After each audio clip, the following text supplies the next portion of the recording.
Good morning and welcome to Bitcoin and Beyond. I'm GoodKitty, your host today, and we are diving into DeFi on Bitcoin with Pete Watson from Velar. Pete, hi and welcome. Hi, first of all, I want to apologize to everyone who's listening because I am ill. And I was saying to you before I came on here that my task for today is to do this like thing and then do my Hermetica spaces afterwards. And that's my day complete. That's how ill I feel right now. So you might not get the energetic kind of out there me version today, but I'll do my best ever I can. No, I think we're both on par here because I'm also not well.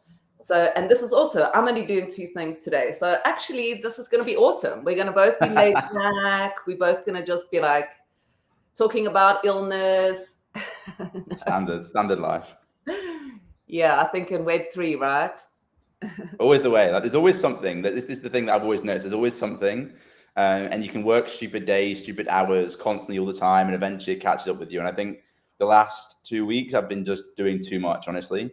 Been trying to push on too many different fronts, doing too many different time zones, and I think it kind of just hit me straight in the face. So I'll be wrecked for probably 5 days, then we go again. But I kind of felt like I was going to get a bit like drained on like Friday, and then it got to like Sunday, and I was just like complete write off. So it's cool. I think what I've kind of I've known you for a bit, and kind of the vibes I get from you. If you look back, even what you've done with your career, you've kind of like started out early. I think it was like in your early teens, you kind of jumped out and into the race, and you were like in advertising, bought and sold companies, madly working in Web 2. Then Web 3 came along, and you were like, "Whoa, I'm on that too. I'm investing in that." So I think I'm not surprised that you are only ill now because you've been going full throttle for a long time. Tell me about it. Tell me the history of Pete. Yeah, sure. I mean, I didn't get asked this question very often in doing the Velar stuff, but I think so. It's a good one. So I started my first company when I was 16. It was like a new way of looking at advertising. It was essentially an advertising billboard space. It was a disaster, but like it made me like $20. But the good thing it did, it learned me about branding, taught me about website building, it taught me about how to build a company, register a company, all this sort of fragmented stuff. And then I was working for a large car automotive retailer, and I noticed that a lot of people were coming in and buying car radios, but they had no idea of how to install them or remove them, whatever. So I decided to create a YouTube channel that focused primarily on how to remove car radios. We built that to be the biggest, car audio YouTube channel in the world. We're getting 25,000 views every single day. And then on the back end of that, we built a shop, which would then sell the parts required from the YouTube channel itself. I then went to university and I launched the first Snapchat discount coupon site. So every single day we'd send a different coupon through Snapchat. You could then walk into a selective retailer, show the coupon on Snapchat, and then we'd get paid, and then you would be able to get the discount. And our clients had such good results from that. They started asking me, like, can you do some other marketing? Can you use social media advertising? Can you do Google advertising? So we built an advertising agency off the back of that, which went from being nothing to peak of 35 staff-ish. Whilst at university, wow. I had 7 staff whilst at university. We won Best Advertising Agency, Best Creative Campaign. I won Entrepreneur of the Year 3 years in a row. All sorts of stuff. That was a crazy journey. And the good thing with advertising agencies is you learn the intricacies of every single type of company. Yeah. You understand how to market a law firm. You understand how to market a drugs company. You understand how to run political media campaigns. You understand how to run e-commerce campaigns because you're so entrenched with the comings and goings of these different campaigns. Yeah. So what I could understand and what I learned from that was like what makes a good business and what makes a business actually work and thrive. So what I decided to do was rather than take the profit that I was getting and live a fucking lavish lifestyle at like 22, I basically kept all the cash and kept all the cash. And then we aggressively started investing in Web 2 companies, whether that be buying them, whether it be investing in them, whether it be starting new ones. And probably between the age of like 24 and 27, we probably bought or started like 6 companies. Everything from mortgage companies to recruitment companies to drug companies, conveyancing companies.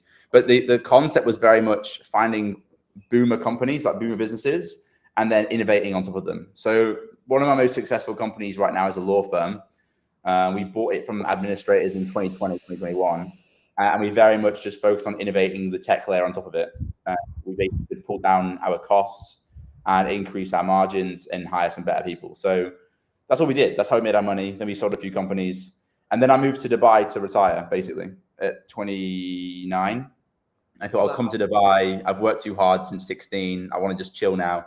Yeah. I said to my business partner, I don't want to work anymore. We don't want to invest anymore. We're just going to chill. And then on the first day I got here, I met Mithil. The first day, like literally, you couldn't even make it up. And he was like, Pete, I'm launching this company. It's like the universe is saying, like, listen, Pete, yeah, we're not letting you go quite yet. It's mental when you think about it. Because so he told me, he's like, I've got this concept for an idea. Well, I literally just tweeted, I've moved to Dubai, who's here? Mithil replied. And he said, I've got this concept for a business. I was like the second or third investor. My business partner invested. Did you know him before?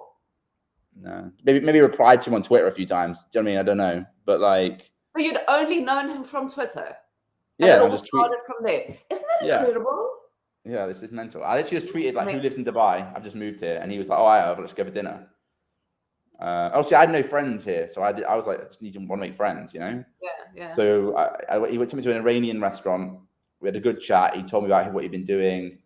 Really smart guy, what he wants to do next. And then we just became friends. And as he told me he's going to launch this thing called Velar. It's going to be a DEX on Bitcoin. Obviously, I was in stacks. He was in stacks. So I just said, I'll invest. So I invested, my business partner invested, my boys invested. And then we just became friends. I didn't get involved with anything, gave him some critical feedback here and there, but really I didn't get involved. And then in Feb 2024, they raised 3.5 million. And he said, Pete, I really need someone to help with marketing. And I was like, he knew I was doing nothing. Like literally, I mean, I was starting like a semi-new company, but realistically, I was doing nothing, just lying on beaches in Dubai. And he said, I really need a marketing guy. I know you've done it before. Can you help me? And I was like, yeah, sure. I'll help you for a short period of time. And then I just got my head under the hood and thought this would be fun. And the way I say it to my dad always asks, like, why are you doing this? And because it's high intensity, it's stressful, obviously.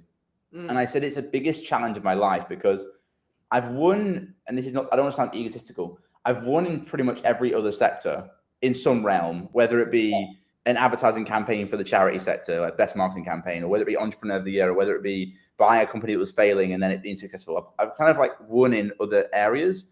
It's like, what's the most competitive industry in the world? And I would say crypto. And then what's the highest regulated part of that? And I would say marketing, because you can't just do Facebook ads, So it's like, it's almost like a test to me of like, here you go, Pete, you think you're good at this marketing spiel. Go run an underdog project in a niche sector where there's barely any users on stacks and turn it to a success. And that's been my attempt. And it's almost a task to myself. Yeah. And it's good and bad, right? It's good because the community know that I don't have to be here. So I'm only doing it because it's what I think is right. And I'm doing what is right. Like I never have to sell my soul. I never have to bow down to anything. I never have to do what I don't want to do. So people know that I've always got I think people actually truly believe this out of everyone in stacks. They know that I am the person who's most true. And they probably know that because I'm the most outspoken. I say what it is. I probably say too much sometimes for what a CMO of a project should do. But it's because I genuinely give a shit about the community, honestly. Yeah. And I think I heard you say it the other day. You've also you sort of got nothing to lose because you, like you say, you're here for it. You're here for kind of the goodness of it. So if nobody likes it, well, then you've done your best and you've tried to do something good and what the fuck. But I can't believe it. What a story. So were you always, like from a little kid, were you like the little kid at school, like selling things behind the tuck shop kind of thing? Have you always been this crazy entrepreneur? Because by 16, so obviously this was 16 that you started the billboard company. Was that about right? Yeah, 16-ish was about the right time. But in reality, like, yeah, that's my first. So it actually all came about. I really doubled down when I was 17, I would say. And basically, I was working at this car auto retailer. Yeah. And I was like, grew up in Cambridge, but I grew up in a single parent household. So my dad just looked after me. He was a teacher. So we didn't have like massive cash swimming around. But Cambridge is quite an affluent area. So like most of my friends are from quite like rich families, and a lot of them are getting like they're getting like cars bought for them, multiple cars bought for them, whatever. And I realized if I wanted to get a car, I have to go and make some money, but the car audio job that I had wasn't going to do it. That's why I doubled down. So then in the end, I bought the car. The actual full story is I bought the car. And then I parked outside my dad's house one night, and I came back and someone had crashed into my car. And I looked, they'd left a note, and on the note it said, really sorry, and they left a phone number. I called the phone number, and it was a dead line. It was a fake phone number. And I distinctly remember, I've always been I was always an insecure kid, didn't really know his place. And I distinctly remember, I'm writing a new book at the moment. I distinctly remember like looking in the mirror, doing my teeth that night, thinking that I'll never care about anyone else's opinion. I'll be completely true to myself, and I'll go after whatever I need to go after. And literally the next day is when I launched my YouTube channel, the Car Audio YouTube channel. And I can't put a more decisive moment in my entire life than the moment that someone crashed into my car, left a fake note, and then I was doing my teeth in that mirror. And on my LinkedIn, I do like every couple of days on LinkedIn now, I write like long form. So I basically have a secret hidden Twitter account. And whenever I have a thought, I like smash it down like a journal. It's almost like a journal for me.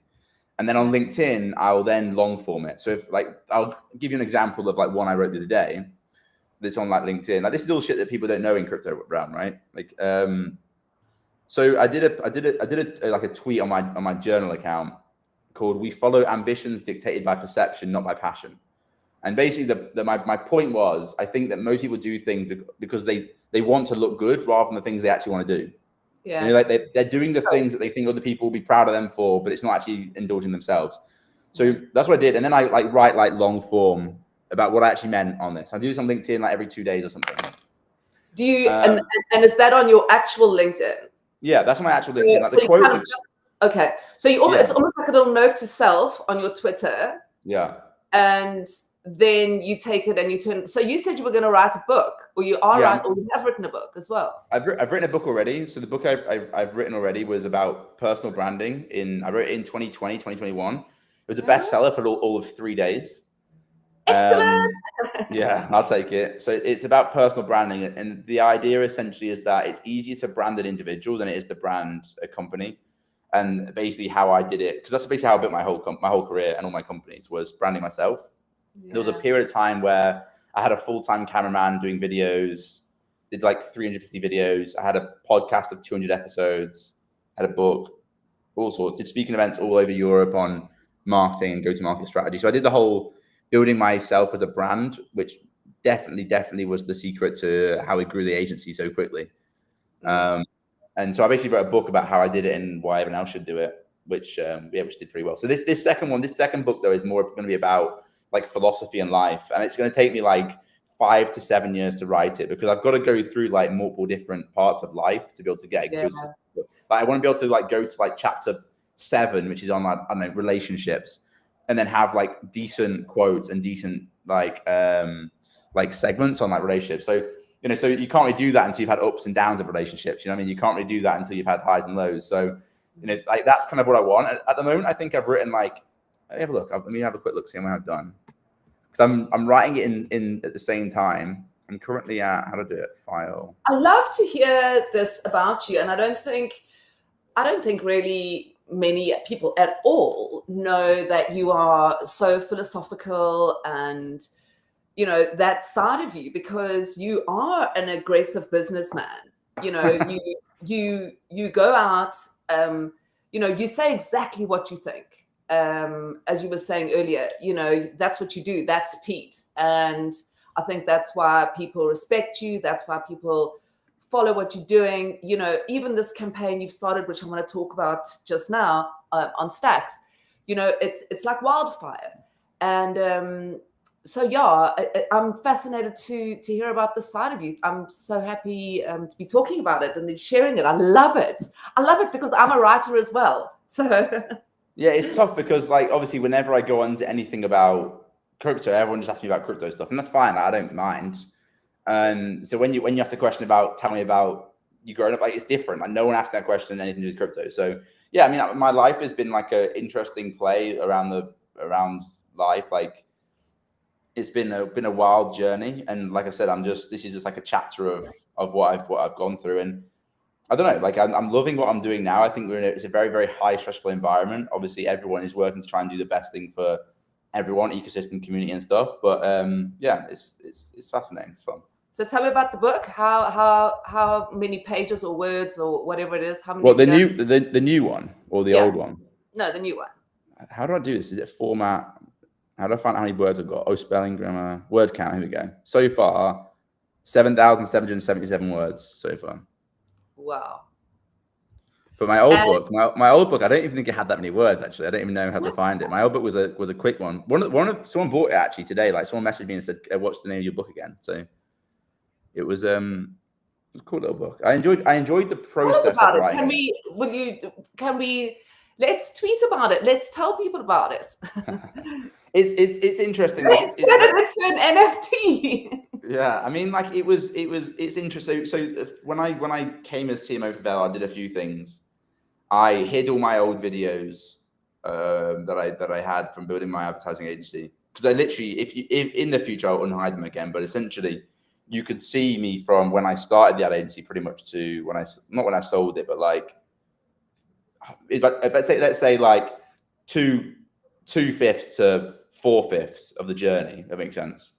Was basically fully recorded on camera, and it was all there for everyone to see. And I decided that I don't know how this is going to play out, this CMO thing, and I don't want it to become like some sort of meme fest. Do you know what I mean? So I just hid the videos before I went onto it. Did the same with the podcast. The podcast you can still listen to on Spotify, but the videos of the podcast, I just hid them all. I just thought like I'd just rather remove some content that's not like, do you know what I mean? That you never know which way the world's going to go. So I did that. But yes, change, and I think it's weird. Like today, I find people aren't that forgiving. It's kind of people love to latch onto like the bad part. You can do like 1,000 good things, and then you'll make like one slip up, or there'll be something, and then people will just obsess about. You know what I mean? It's we live in. I'm normally pretty good with like people. Like I've always been told my whole entire life that I'm like Marmite, and like some people love me and some people hate me, and that's kind of how I've always lived my life. And I've kind of landed on the idea that if 50% of people love me and 50% of people hate me, that's still 3.5 billion people, and I can work with that number. So yeah. Like I'm okay with people not liking me. I'm okay with people saying you're too direct, whatever, because it's just who I am. And I think the moment we try and like contain ourselves and boxes off as individuals and try and fit into whatever society quotes a norm, then we end up not being who we are. And I think that's how you get more sadness in this world, is when you try and not be who you actually are naturally. So yeah, exactly. You rather stumble a few times until you find that place where you're supposed to be than spend your whole time in, because otherwise people around you aren't going to know who you are, and you're not going to know who you are, So, but now tell me, you mentioned, so now you're going to write this book, but you need to wait because you need to, well, I don't know what that said. I can't see. Don't worry. It's doing. Now you can see this is really live, people. I don't know what you said. Just leave it to Nick. It's fine. He can sort it out. Carry on. Yeah? No, okay. It's fine. We're good. Don't worry. Guys, I'm so useless. Okay, I'm still trying to make my mouth basically, I've just sent a private message and she can't read it, so it's fine. Don't worry. We're all good. I was asking if it streams because I'll share the stream, and then Nick said it's just a recording. It's all good. Okay. Carry on. Back to the show. Back to the show, people. Come on with us down Bitcoin and beyond. That's the beyond part, okay? So now you're writing this book, and it's going to be philosophy. It's going to be like what? Lessons in life. Yeah, and it's just like random shit that I've been through, or random thoughts I've had. Like, okay, let me just get up the account, and I'll just read you something random. And some of them are like deeply personal, deeply personal, that I'll never share because it could be like something that happened in my life that I want to, whatever. Like this one I actually really liked. No, I'm not gonna say that one. No, I will say this one. This one's a good one, right? So I put understanding when your ego is hurt and when your heart is hurt are two distinct feelings you need to understand. So like sometimes you go through something and your ego is fucking crushed, but you feel like your heart's hurting, but it's not. It's your fucking ego. Wake up, your ego's hurting. Yeah. What else have we got on here? I've got literally so I've been doing this for years. What else we got? Oh yeah, so I wrote a whole thing on.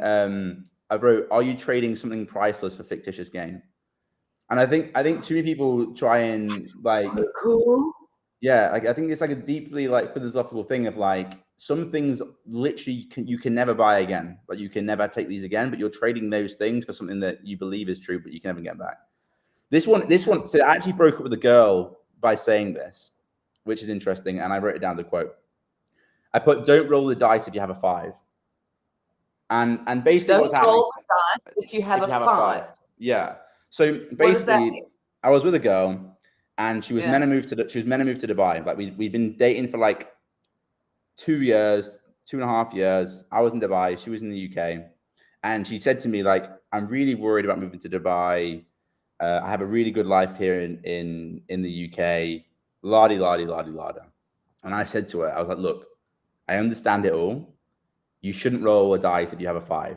Like if you think your life is good here. And don't roll and try and get a 6 because it might be a 4 for you." I was like, "Take the 5, stay here." And that's how we broke up, literally. So I wrote that down. So good. Yeah, but don't roll the dice. I mean, I don't think she remembers how fucking good a line that was. That's a class line, isn't it? I know. But no wonder you've got to write these things down. Yeah, I was like, walked out and I was like, "Don't roll the dice if you have a 5. That's fucking fire." Straight off the cuff as well. What else we got here? So, too many people try to get attention from those who wouldn't even blink if they were gone tomorrow. I think that's nice. Yeah, that is so true. That is so true as well with anything. And that's so what we were just talking about just now. This is my favorite one, and you've got to like really think this one through. Okay. Okay. You can't go back in time and change the outcome without the lessons gained from the journey that shaped your perspective. And so I wrote, and I actually wrote TLDR for slow days because it's quite a head fuck. And basically the TLDR is it says, "This means that the experience and lessons that you gained during your journey and what shape your understanding and perspective, even if you could go back and change the outcome, you wouldn't have the insights or growth that came from facing those challenges. The struggles and lessons along the way are essential to becoming who you are today, and altering the past would therefore erase the growth that came from it." Yeah. So that's the sort of like shit that I write down. Like I'm just like I could be doing anything. Could be in the fucking bath with an incense stick, or I could be like walking out of a meeting, or I could be whatever. You bath with incense sticks. Of course. Do you? Of course. Yeah. Do you like a little candle? Why does everyone just? Sometimes. Why does everyone think that just because I'm a rah business boy, I can't fucking have a face mask and an incense stick? I like this program. Come on, beauty tips with Pete. We're changing the title. Like right now, I'm drinking a lemon and honey tea. Like come on. Oh my god, Pete. Now come on, tell me about. There's so many things I want to say. Okay, first of all, relationships.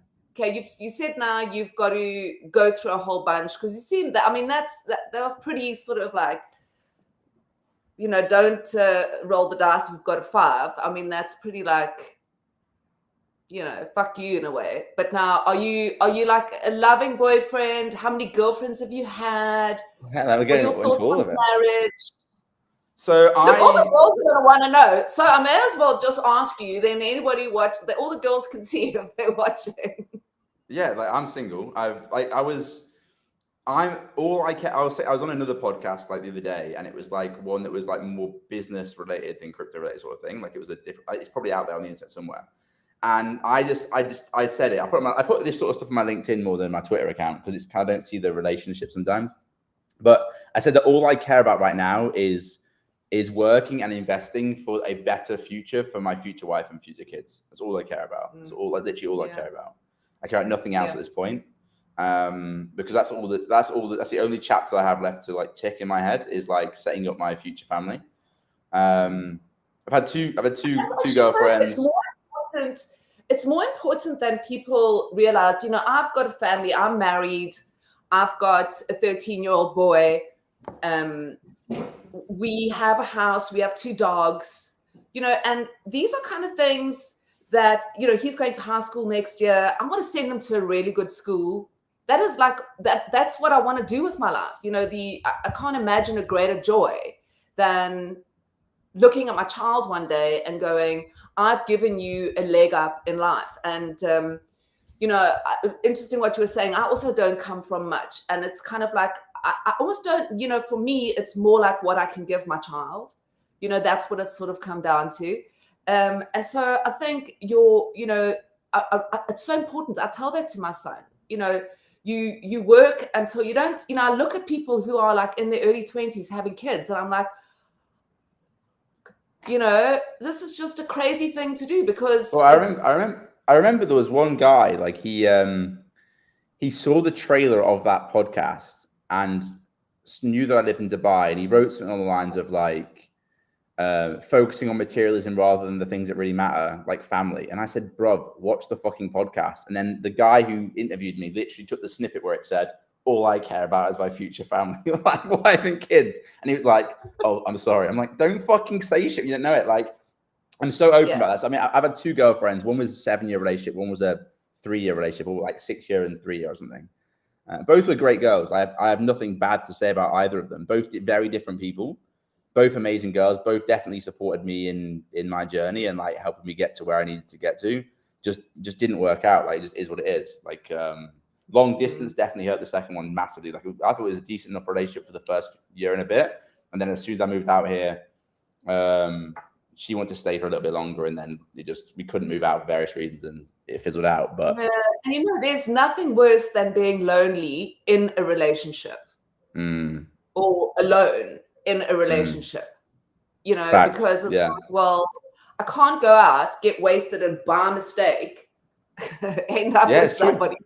Yeah, it's true. It was So it just wasn't. I mean, like, the thing is, like, sometimes you have to be looking back. Sometimes you have to be the big boy and know that actually you should cut this off now rather than drag out the pain. I think is kind of what I learned from that relationship, which is like, if I think it's acceptable for me to like move to Dubai, I probably should have just ended it with her anyway, just to put it bluntly. Yeah. So like that, like, you learn these things and you just got to remember them and move forward. Yeah. One extra page in that book that I can't wait to read. An extra point. Really like, good. I think I'm like, hella impressed. I actually wrote something about not about that specifically, but I'm pretty sure I've got so many, honestly. Like, literally, there's so many. I put shortcuts come with long-term stress and no lessons. Yeah, I just do it for anything. I went to a Coldplay concert the other day. Like Coldplay, and this is the picture. It actually remind me a bit of Chris Martin. You see this picture? Like, you see there's no one on stage, and it's completely black, and everyone's got their phones out. You see that? Yeah. And I took a picture of it because I thought it was so ironic, and I just wrote, everyone should just take it all in. Just like stand there, fucking take in the atmosphere. Yeah. But yeah, I don't know. It's just like how I put down my thoughts. But yeah, it's really cool. Listen, I'm so grateful that you shared all this, because I think it's so important, especially in crypto, for us to understand that we, I kind of feel like sometimes with profile pictures and pseudonyms and the pace we live under, that people sometimes forget that there's these beautiful lives behind these people that are trying to build this future, and we're not all just like, even though we come across like that, there's, I'm a mom with my 2 dogs, my little mini farm. That's all I got. I was a good cat for a while.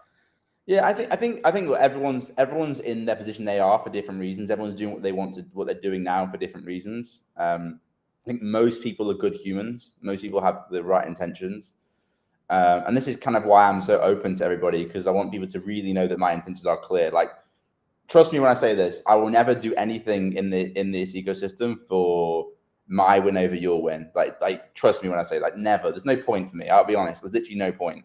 I have enough Bitcoin and enough income and enough companies that I don't need to do anything rogue for any reason. So if I ever do a move, understand there's a reason behind that move. If you understand what I'm saying, like, if I ever do anything, you're like, why has Pete done that? Understand it's because like my alignment was taken off, so I had to make a decision or something. Just understand these things and like really, because I think that my actual pinned tweet right now is I'm the realest person here. Like, people need to understand that. Like, there's no malice, there's no Yeah. If I come out and I'm like ranting and raving about the Stacks ecosystem or saying I'm baffled, there's no CMO at Stacks.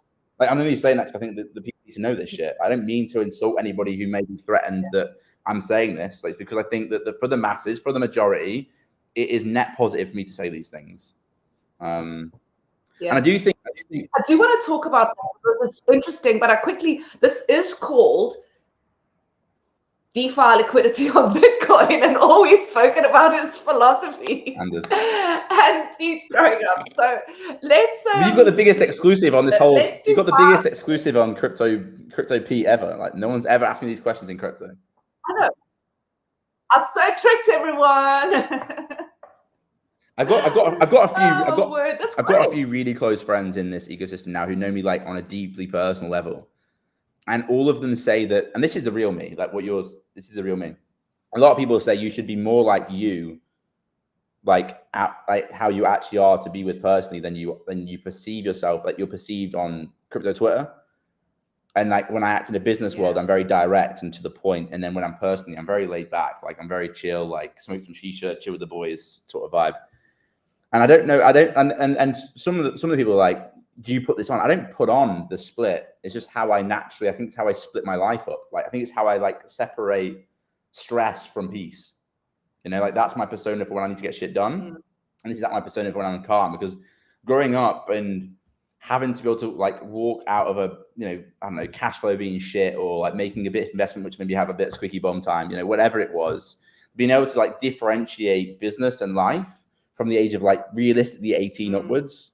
I think that's how I've done it. But I don't know, like a lot of people say I'll go further in crypto. The actual quote was, you'll go further with the Americans in crypto if you're more peaceful and less direct. That's what I was actually told. Really? Yeah, apparently Americans want me to be maybe a bit sweeter and a bit more maybe a bit more arse licky. I don't know, but like I just won't be. You can't buy this shit. Unbuyable. I did a tweet about that once actually, about being unbuyable. Everyone's aim should be to be unbuyable. I think, man, and I think, like you said just now, we've got to be ourselves, and because you can only, if you're not yourself, you can only lie about it for so long, and then the wheels are going to come off anyway. So, well, yeah, I said to some people, I said I'll be peaceful Pete for a while. So, I think I did a week of being peaceful Pete, where there was no drama. I was being nice. I wasn't tweeting anything too bad, and then I did this return to .btc thing. And there were some people that should have supported that didn't support it. And it pissed me off.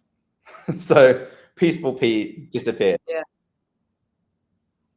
I saw that. But anyway, who likes beige? Nobody likes beige except my cushions. Okay. Yeah, it depends.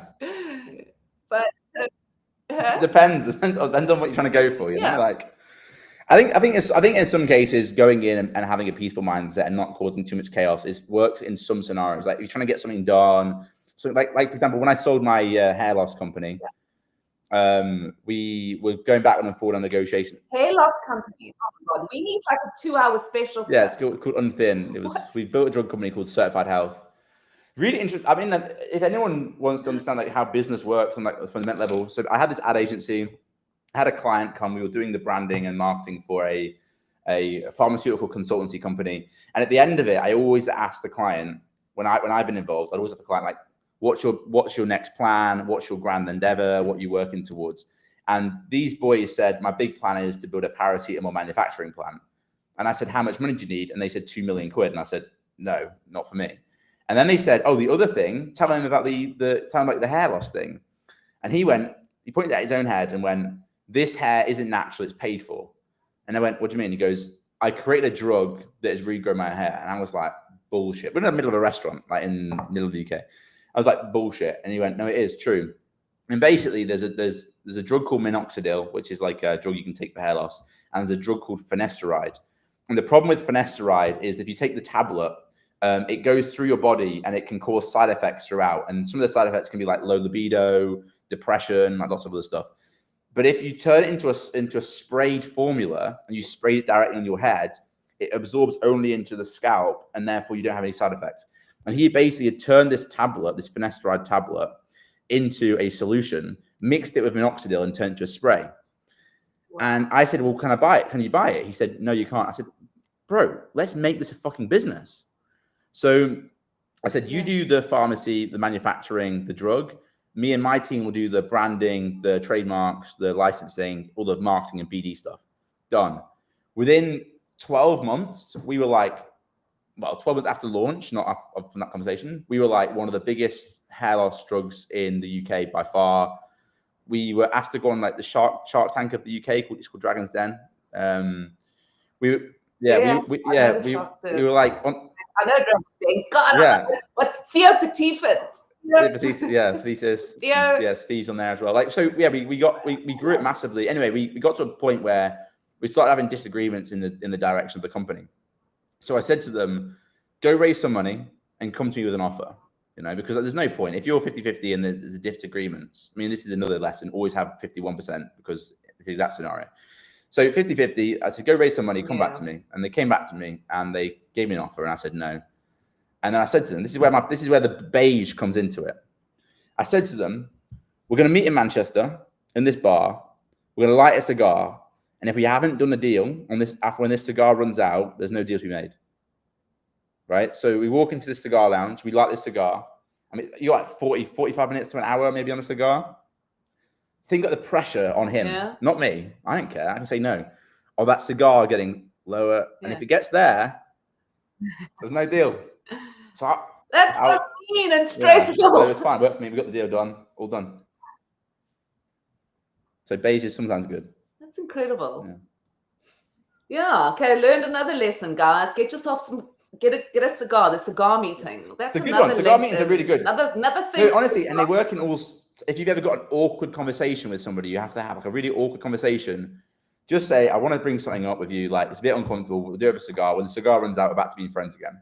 Like, like for now, it's business. At the end of the cigar, we're back to being friends. Like, I think sometimes you can, like, a lot of people say, don't work with friends. I've always worked with friends. My business partner's my best mate. I've been working with him for 10, 11 years. So you trust them implicitly. But sometimes you have to have an uncomfortable conversation. And finding a way to be able to separate life with the uncomfortable conversation is always a good thing to do. And you can set that rules up with those individuals, whether it be we go for a walk or we go for a bike ride, something that you don't normally do, which then will like change the dynamic of that conversation, so you can have the uncomfortable one, and then when you go back, it's fine again. I think that's a good thing to do. Yeah, that's really good advice. Really good advice. Okay, come on, let's talk about. Just give me like a 5 minutes DeFi. Okay, DeFi on Bitcoin. Yeah, sure. So I think. So Velar, I guess, like I've probably said many times, the Velar team is incredible, and I don't need to say, like, the amount of times that our dev team is asked about high tech stuff in the Bitcoin ecosystem is unreal. I think we're probably the most questioned team for how to build in this ecosystem. People won't know this, but they are, like, anything from what we should build next or how we should build it, or we need to build this next, who should build it. It always comes back to our team. That's how skilled and forefront the Velar team is. And most of our team you wouldn't know because they're not show ponies like we are, but they're very much just in the trenches building all the time. And when I first got into the team, the first thing I said is we need to do a rebrand. It's the first thing I said. I thought the old brand was absolute trash. I would never say it publicly, obviously. I thought the old brand was trash. It didn't show that we were a global brand. They want to be a global brand. And I had to fight internally for a few months to get people to agree with me. And then it took maybe 4 or 5 months for everyone to align on what the brand looks like. And I think the rebrand has been phenomenal. I think it's exactly what Velar needed. I think we've ticked a lot of boxes. It's kept some essence of the original brand in terms of the icon, but it's also made it look much more modern and more of a global brand, which is kind of what I wanted to do. I wanted to feel like it's Western as well as it's Asian. I wanted to kind of blend both together. So I think that's done a really, really good job. And I'm really proud of the team. I think the team's aligned perfectly on that whole project, from marketing through to product and through to tech. So that's been amazing. The most important thing I think right now, if you're going to talk about Stacks, for example, is Stacks right now has a few huge issues. The main issue being no liquidity. There's absolutely no liquidity on this chain. Like, there's nothing. I mean, I think there's something like $5 million worth of stablecoin on the chain, of which like 1.6 million of that is USDC. Like, it's actually laughable how bad liquidity is. I think all meme coins combined are like 8 million. It's really, really bad. Like, it's like shocking. I mean, if you were judging an ecosystem by its TVL, this would fail on every metric. The one thing that this ecosystem does have is it has a very, very good community. It has people like yourself, like Peace, like Bin Switch, like Rubes, who make content like all the time at a level that every other ecosystem would dream to have, if I'm honest with you. And for one, I think as a marketing guy, I think first of all, you guys have to be incentivized more to do more, because I think it's insane the level of output you guys actually do. That's a different topic for a different day. But so I think that the key one for me is we have the community, we don't have the liquidity. Okay, so what's that actually mean? What it means is that we need to look at how we drive liquidity. And I think the perp DEX is the most important thing of driving liquidity. I got into quite a heated debate. There's like a builders DeFi working group call on Thursdays. And I've been very strongly saying now that if a perp DEX goes live on Stacks and fails, you might as well delete Stacks. That's my genuine, I mean that from my own bags. If we launch the perp DEX on Stacks and it doesn't work, I'm selling my Stacks back. It means Stacks has failed, genuinely. Because what a perp DEX does is it creates multiple different touch points. So if I want to trade on the Velar perp DEX on Stack, it's multiple different touch points. It creates what? So think about this. So if I want to use, I don't even know what a perp DEX is. Okay, it's basically leverage trading. You know, like people leverage trade. So you basically what it means is you have let's say take a deep shot. It's fine, don't worry. So what it basically means is you have $1, right? But you want to trade with $10. You can borrow the $9 equivalent from the market and trade like you have $10. But what it means is if the price goes down by 10%, you lose all your money. Does that make sense? So it allows you to trade as if you have more money. But why is that good for Stacks? It's good because it all in one place. So you go in with your $1, they give you $9 and you can trade.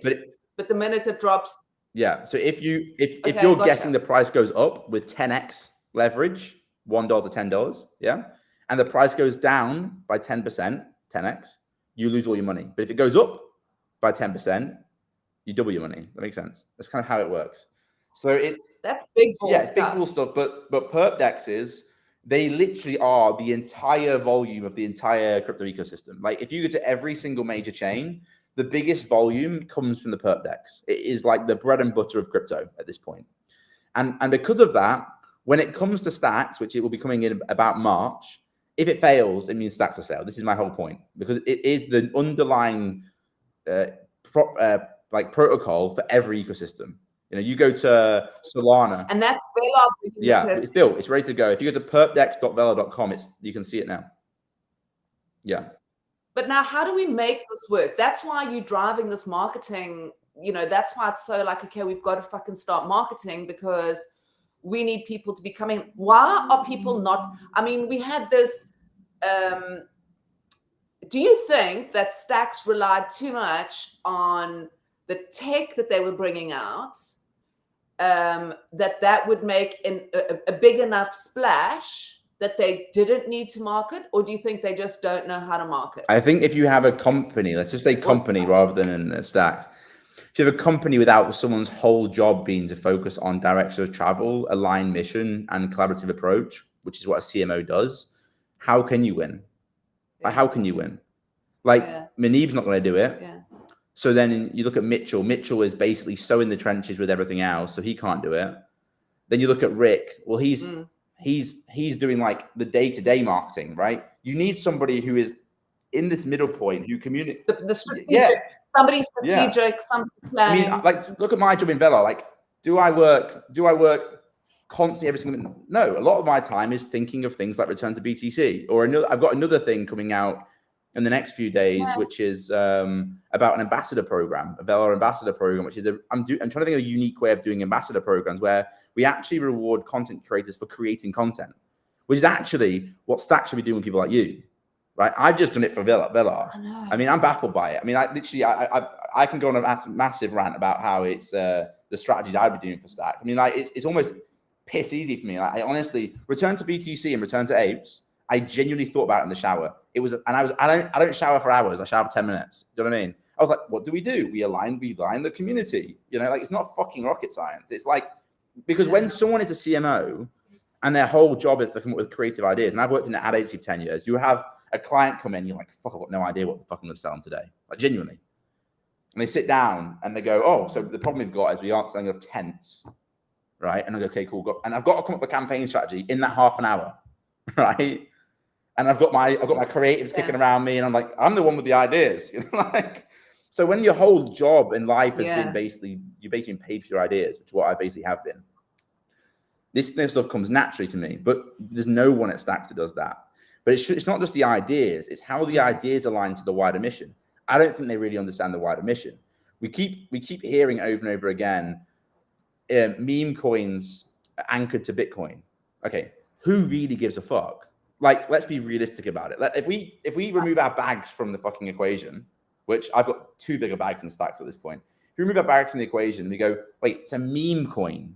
Why do I care if it's on Bitcoin? It's a fucking meme coin. So that's one thing. And then we have this SBTC narrative, which I'm deeply concerned about at the moment, because SBTC was something that was being built for Stacks. This completely decentralized ability to have this smart Bitcoin. And now I'm hearing they want to take it to different other ecosystems. Well, if I do that, why wouldn't I just use SBTC on Solana? Why would I use it on Stacks? So now the ecosystem loses. So these are all things that I think they're just like gut reactions, right? To shit our price of the dollar, we should do something, rather than thinking, what should we do to build an ecosystem out? Like, what should we do about grant funding? What should we do about paying for content creators? What should we do about incentivizing people with BTC domain names and having the apes and having community badges, which is shit I shouldn't even be thinking. I should not be thinking about this. Like, understand that I should not be thinking about how we align apes.btc and community badges. That should not even be close to my radar. Because the problem is my job actually is, when there's individuals in an ecosystem, how do I win them over? That should be my actual job. But the problem is, it's run so badly now from marketing comms and BD perspective that the CMOs, you look at Diego at Bitflow, we have to now come up with a strategy for Stacks. I mean, there's a marketing, I'm going to go on a rant here. There's a marketing call on Thursday. I don't know if you've heard it come up. Diego's running the marketing call. Why the fuck have we got a founder of a product running a marketing call for Stacks? Why? That's so far out of his pay grade. Like, it shouldn't even be thinking about it. It should be them coming to us and being like, by the way, CMOs decide this is the direction of travel. We want the Bitflow, Velar, the Alex to align in this way. We can help fund this marketing strategy. Let's go. So it's I agree. Meeting all the heads of all these people who are handling the liquidity should all have a meeting once a month with a CMO, and he's like, listen, guys, can you be involved with? But that's okay. So I feel exactly the same way. Exactly what you're saying. I've been creating content for 4 years, Pete. For 4 years, I've been doing spaces, trying to keep the vibe going. And, that's why what you're doing now, I'm really interested in, because I feel the same way. I sometimes sit back and I'm like, what am I doing? I'm not getting paid, and so it's a weird thing. I think it's because we're now, that I'm looking forward. I think we're now seeing incompetency. Yeah. Whereas I think before we saw a team trying really hard to roll out SBTC and to roll out Nakamoto. We saw the Nakamoto be delayed, and it's not been done properly anyway. We know it's not been done properly. It's still not sub 20-second block time. Yeah.